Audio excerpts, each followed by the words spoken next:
सावधान साल 2026 की ये होली अपने साथ ग्रहण को लेकर आई है, जो कि भारत में भी साफ साफ रूप से नजर आएगा। दोस्तों, आज की ये वीडियो बड़ी ही खास और महत्वपूर्ण, साथ ही में थोड़ा सावधान करने वाली भी है, क्योंकि साल 2026 यानी कि वो साल जब रंगों का महापर्व होली एक ऐतिहासिक खगोलीय घटना का गवाह बनने जा रहा है। आप सबने बिल्कुल ठीक सुना, इस बार होली के रंगों के साथ आसमान में एक अजीब सी हलचल भी देखने को मिलेगी। मैं बात होली के दिन लगने वाले चंद्र ग्रहण की। हमारे हिंदू धर्म में होली, दिवाली और रक्षाबंधन जैसे त्योहार बड़े ही पवित्र और बड़े ही धूमधाम से मनाए जाते हैं, लेकिन जब इन त्योहारों पर ग्रहण का साया पड़ जाए तो खुशी के साथ साथ एक डर और शंका भी मन में बैठ जाती है। साल 2026 की होली पर कुछ ऐसा ही सहयोग बनने जा रहा है। ज्योतिष शास्त्र के अनुसार होली और चंद्र ग्रहण का एक ही दिन होना एक बहुत ही बड़ा और दुर्लभ संयोग है। 17 फरवरी 2026 के दिन हम सभी ने सूर्य ग्रहण को झेला। इसके ठीक 15 दिन के बाद 3 मार्च होली के दिन अब चंद्र ग्रहण हम सभी को देखने को मिलेगा, जो कि भारत में भी साफ साफ रूप से नजर आएगा, जिसका असर न केवल हमारी कुंडली पर बल्कि हमारे भाग्य पर, यहां तक कि शेयर मार्केट पर भी इसका भारी असर हम सभी को देखने को मिलेगा। इतना ही नहीं, हमारी पूजा पाठ के साथ साथ ही पूरी दुनिया के वातावरण पर भी ये भारी पड़ने वाला है। तो आज इस वीडियो में मैं आप सभी की इसी दुविधा को दूर करने जा रही हूं, जो कि इस वक्त आप सभी के मन में हलचल मचाए हुए है। जैसे कि होलिका दहन का सही समय क्या होगा, 2 मार्च को होली मनाए या फिर 3 मार्च को रंगों वाली होली किस दिन खेली जाएगी, और बरसाने में होली कब मनेगी, चंद्र ग्रहण भारत में किस समय पर दिखाई देगा, और सूतक काल कब शुरू होगा और कब समाप्त होगा, इस दौरान क्या क्या सावधानियां बरतने की आवश्यकता है, और हमारी कुंडली पर इसका कैसे असर पड़ेगा। सबसे जरूरी बात, ग्रहण खत्म होने के बाद और होलिका दहन से पहले आपको कौन से काम जरूर करने चाहिए ताकि आपके परिवार पर कोई भी आंच ना आए। तो निवेदन है आपसे, आप सभी अपना सभी कार्य 15 मिनट के लिए साइड में रखकर इस वीडियो को पूरा अंत तक देख लीजिए, क्योंकि आज आपको होली 2026 का पूरा पंचांग, ज्योतिष का हाल और इस चंद्र ग्रहण का हमारी किस राशि पर क्या प्रभाव पड़ेगा, एक एक करके संपूर्ण जानकारी प्रस्तुत करूंगा। हमारी के संपूर्ण जानकारी का के साले समान दिलाना।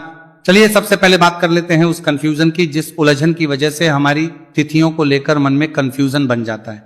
तो देखिए, हिंदू पंचांग की बात करें तो होली का त्योहार फागुन मास की पूर्णिमा तिथि को मनाया जाता है, और साल 2026 में फागुन पूर्णिमा की जो तिथि है वो 2 मार्च की शाम को शुरू होकर 3 मार्च की शाम तक रहेगी। यहीं से सारा कंफ्यूजन शुरू होता है।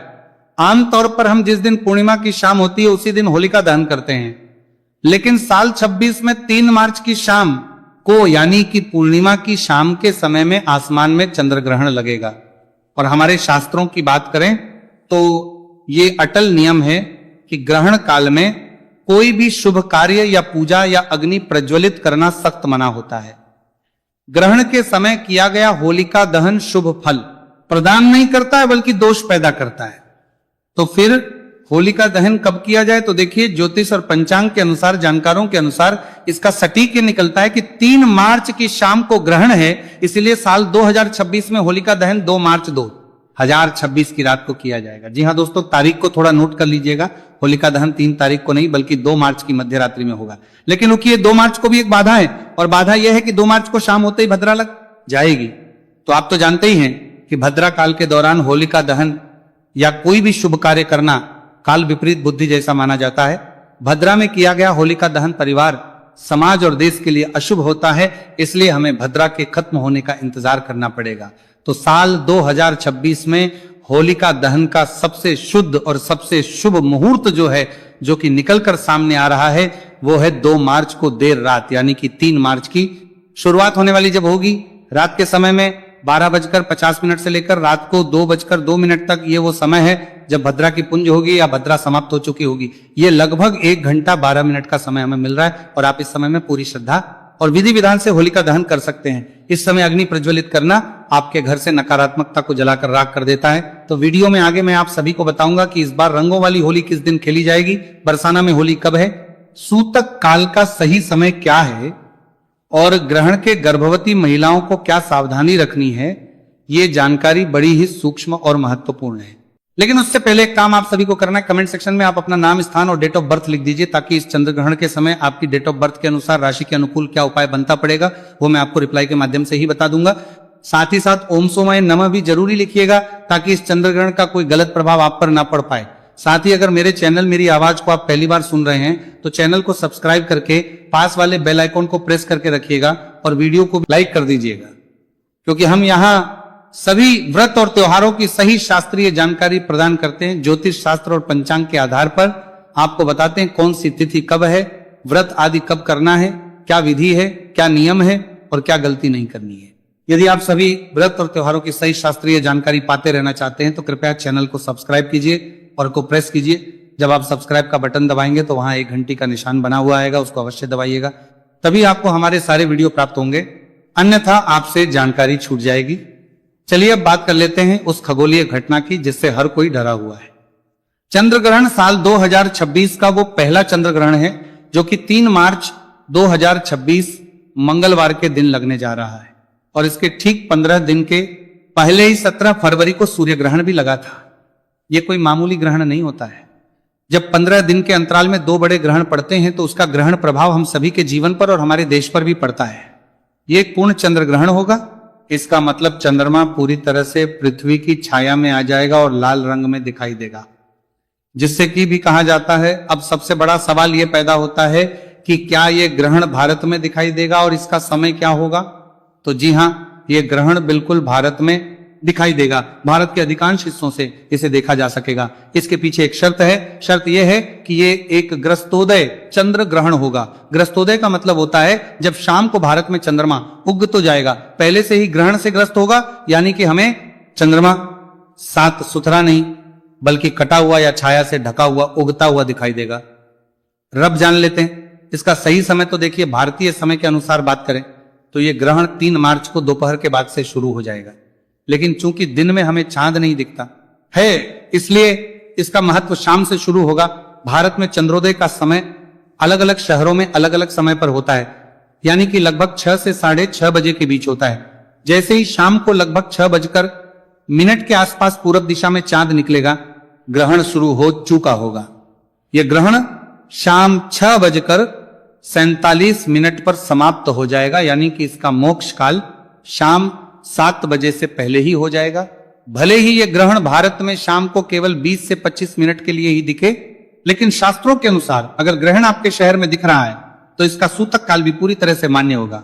अब आते हैं सूतक काल के सही समय और सही जानकारी, तो बड़े ही ध्यान से सुनिएगा। देखिए, जब भी चंद्र ग्रहण लगता है सूतक काल पूरे 9 घंटे पहले से ही प्रारंभ हो जाता है, और जब सूर्य ग्रहण लगता है तो सूतक काल 12 घंटे पहले से प्रारंभ होता है। तो चंद्र ग्रहण 9 घंटे पहले प्रारंभ होगा।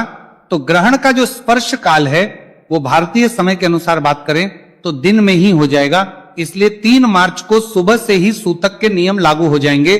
सूतक काल का सही समय 3 मार्च को सुबह 9:00 से शुरू हो जाएगा, और ये सूतक काल ग्रहण खत्म होने के साथ ही, यानी कि शाम 6:47 तक लगातार चलेगा। सूतक काल को अशुद्ध समय भी माना जाता है, और इस दौरान वातावरण में नकारात्मक ऊर्जा बहुत ज्यादा होती है। तो आपको इस दौरान क्या करना है और क्या नहीं करना है, ये आप कहीं नोट कर लीजिए या फिर इस वीडियो को सेव कर लीजिए। देखिए, सबसे पहली बात, पूजा पाठ बिल्कुल ही वर्जित होती है जब भी ग्रहण लगता है।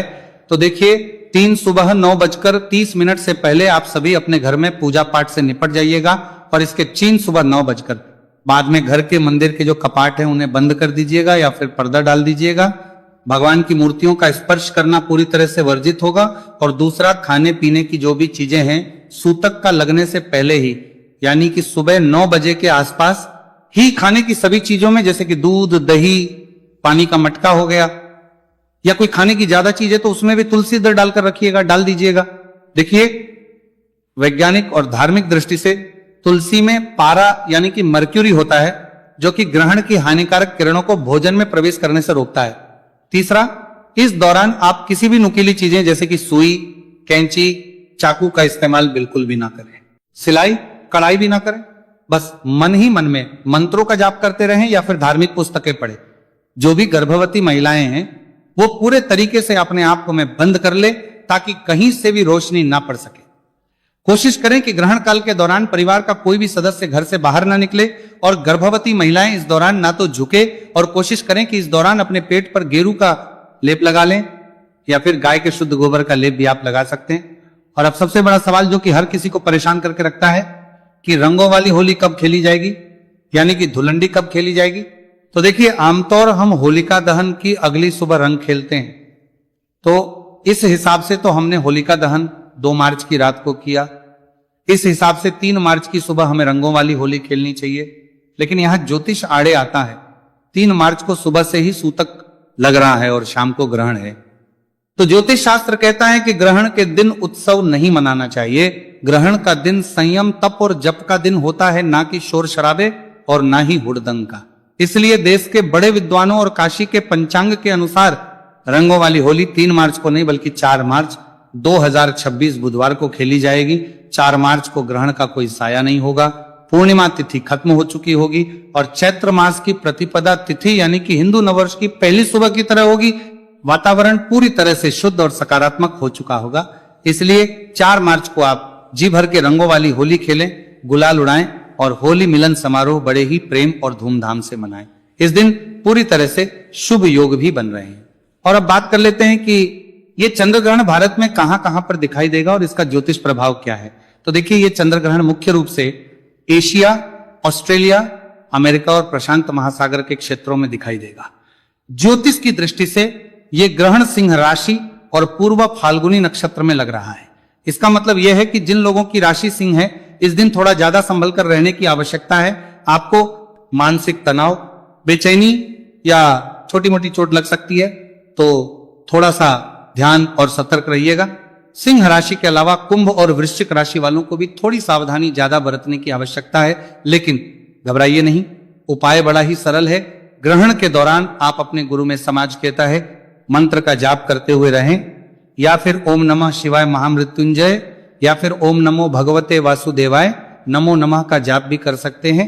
ग्रहण काल में किया गया मंत्र जाप सामान्य दिनों के मुकाबले 100 गुना से भी ज्यादा फल देता है। इससे आप घबराएं नहीं, यानी कि आपदा नहीं बल्कि अवसर माने और जितना हो सके पुण्य कमाएं और अपनी राशि पर इसका अधिक से अधिक सकारात्मक परिणाम भी पाएं। और अब सबसे जरूरी बात कि ग्रहण समाप्त होने के बाद क्या करें और होलिका दहन से पहले क्या करें। तो देखिए, होलिका दहन तो हम 1 रात पहले कर चुके हैं, लेकिन उसकी राख और ग्रहण करना अभी बाकी है। तो 3 मार्च की शाम को जैसे ही 6:47 पर ग्रहण खत्म हो जाएगा, आपको कुछ नियम तो तुरंत ही मान्य होंगे। जैसे कि जैसे ही ग्रहण समाप्त हो तुरंत स्नान करें, घर का शुद्धिकरण गंगा जल से करें, नमक का पोछा लगाएं, नहाने वाले जल में भी गंगा जल जरूर ही डालें और जो भी कपड़े पहने हुए हैं उन्हें दोबारा ना पहने, उन्हें अच्छे से धोकर सुखा लें। घर के मंदिर से लेकर मुख्य द्वार तक जगह का शुद्धिकरण करें। चंद्र ग्रहण के बाद किया गया दान हमारी कुंडली से चंद्र दोष को शांत करता है, क्योंकि यह होली का समय है। आप किसी गरीब व्यक्ति को, सफाई कर्मचारी को या ब्राह्मण को जितना हो सके सफेद वस्तुओं का दान करें, जैसे कि चावल हो गया, चीनी, दूध, सफेद मिठाइयां हो गई, चांदी का टुकड़ा या फिर सफेद कपड़ा भी आप दान कर सकते हैं। ये दान आपके घर में सुख शांति लेकर आएगा। और अब जान लेते हैं कि इसका किस राशि पर क्या प्रभाव पड़ेगा। तो देखिए, सबसे पहले बात करते हैं सिंह राशि की। तो देखिए, सिंह राशि के जातकों के लिए इस समय चंद्र ग्रहण का प्रभाव काफी लाभकारी भी साबित हो सकता है। और विशेष रूप से बात करें तो छात्रों के लिए यह समय प्रतियोगिता, परीक्षाओं और अध्ययन में सफलता दिलाने वाला है। जो लोग राजनीतिक, प्रशासन या फिर सरकारी सेवाओं से जुड़े हुए हैं, उनके लिए यह ग्रहण काफी तरह की खुशखबरियां लेकर आने वाला है। नई गाड़ी, विवाह के योग भी बनते हुए आ रहे हैं। अगले राशि है धनु राशि। धनु राशि के जितने भी जातक हैं, इस चंद्र ग्रहण के प्रभाव शुभ और फलदायी बने रहेंगे। इस समय आपको कोई भी वाहन या संपत्ति प्राप्त हो सकती है, जिससे आपकी आर्थिक स्थिति मजबूत होगी। इसके अलावा दैनिक आय में भी वृद्धि के योग हैं और निवेश से भी अच्छा लाभ मिलने के संकेत मिल रहे हैं। अभी 15 दिन पहले जो सूर्य ग्रहण हम सभी ने देखा, उससे भी हमारी कुंडली पर काफी गहरा असर पड़ा है। आप सबने ऐसे भी किया होगा कि इन 15 दिन के समय के बीच में क्या कुछ बदलाव आप सभी को देखने को मिल रहे हैं।